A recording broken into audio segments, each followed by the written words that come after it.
Assalamualaikum warahmatullahi wabarakatuh. Sebelumnya perkenalkan, nama saya Elvina Rizky Adisti, NIM 20112400045 dari Program Studi Pendidikan Guru Madrasah Ibtidaiyah semester 3B.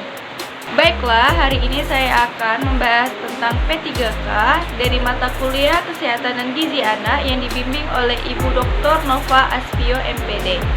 Langsung saja, mari kita simak video berikut. P3K atau pertolongan pertama pada kecelakaan adalah upaya memberikan pertolongan pertama secara cepat dan tepat kepada pekerja atau orang lain yang berada di tempat kerja yang mengalami sakit atau cedera di tempat kerja. P3K dilakukan dengan maksud memberikan perawatan darurat pada korban sebelum pertolongan yang lebih lengkap diberikan oleh dokter atau petugas kesehatan lainnya. Adapun tujuan dari P3K atau pertolongan pertama pada kecelakaan antara lain 1. Menyelamatkan nyawa 2. Meringankan penderitaan korban seperti meringankan rasa nyeri. Yang ketiga, mencegah cedera atau penyakit bertambah parah seperti mencegah pendarahan. Yang keempat, mempertahankan daya tahan korban. Yang kelima, menunjang upaya penyembuhan. Dan yang keenam, mencari pertolongan lebih lanjut. Adapun tindakan pertolongan yang harus dilakukan meliputi 1. Menilai situasi. Perhatikan situasi yang terjadi dengan cepat dan aman. Kenali bahaya yang mengancam diri sendiri, korban, dan orang lain. Yang kedua, mengamankan tempat kejadian. Perhatikan faktor penyebab terjadinya kecelakaan. Utamakan keselamatan diri sendiri. Jauhkan korban dari bahaya dengan cara aman dan memperhatikan keselamatan diri sendiri dengan alat pelindung. Singkirkan sumber bahaya, misalnya putuskan aliran listrik, matikan mesin yang masih beroperasi, dan hilangkan faktor bahaya, misalnya dengan menghidupkan exhaust fan.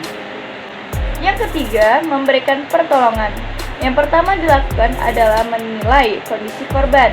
Ini dapat dilakukan dengan cara memeriksa kesadaran, pernafasan, sirkulasi darah, dan gangguan lokal. Kemudian, tentukan status korban serta prioritas tindakan memberikan pertolongan. Pemberian pertolongan sesuai status korban dapat dilakukan dengan cara sebagai berikut. 1. Baringkan korban dengan kepala lebih rendah dari tubuhnya. 2. Bila ada tanda henti nafas dan jantung, berikan resusitasi jantung paru. 3. Selimuti korban. 4. Bila luka ringan, obati seperlunya. 5. Bila luka berat, segera mencari bantuan medis yang tepat.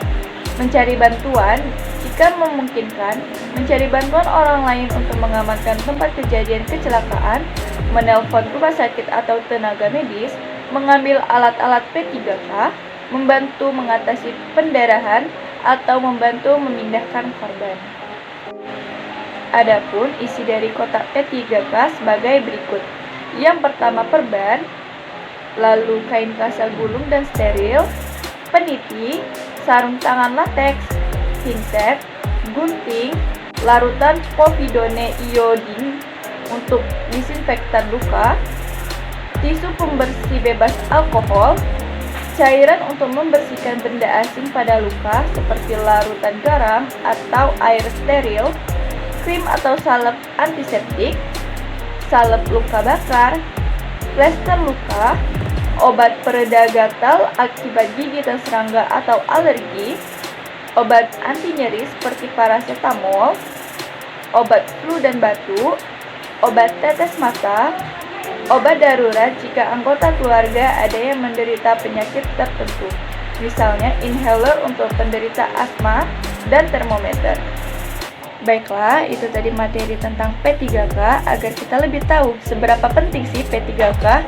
Selanjutnya, bagaimana sih jika terjadi kecelakaan kecil dan bagaimana cara kita menanganinya? Mari kita simak video berikut.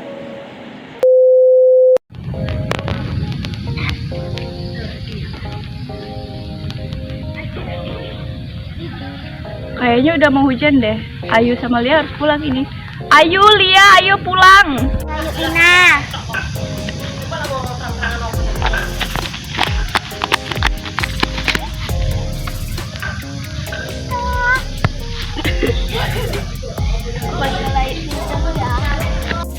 Mbak Pina, ayunya Luka? Ya udah, ayo kita obatin.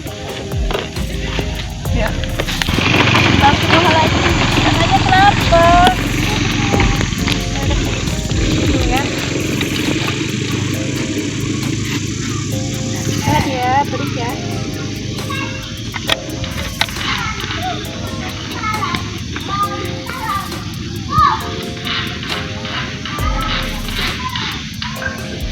Kasih betadine ya, tapi agak perih.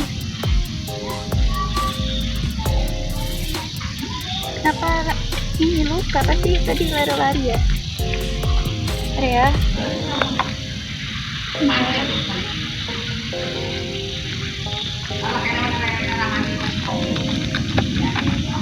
Jangan lari-lari.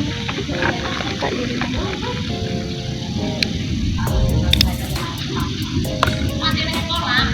Iya, boleh pegang ya.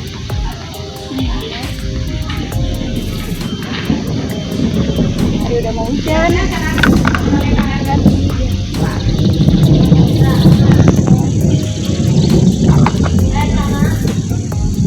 Masih ya.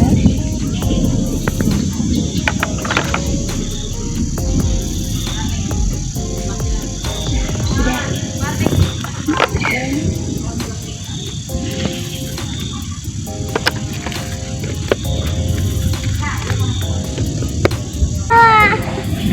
Makanya kalau jalan atau main itu hati-hati ya, biar nggak luka.